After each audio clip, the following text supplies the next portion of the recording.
am ready! GMA Weather, serbisyong totoo ng GMA News. Malaki ang tsansa na maging bagyo ang low pressure area na binabantayan ng Pag-asa sa Philippine Area of Responsibility. Huling namataan ng LPA sa layong 630 kilometers sa silangan ng Virac, Catanduanes. Ayon sa Pag-asa, posible maging bagyo ito sa susunod na 24 oras pero mababa ang tsansang maglandfall o tumama sa lupa.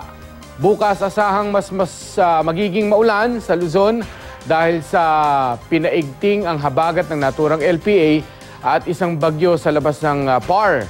Batay sa rainfall forecast ng Metro Weather, maging I'm ready sa malalakas na ulan sa mga rehiyon ng Ilocos, Cordillera, Central, Luzon, Calabarzon, Mimaropa at Bicol Region bukas ng hapon.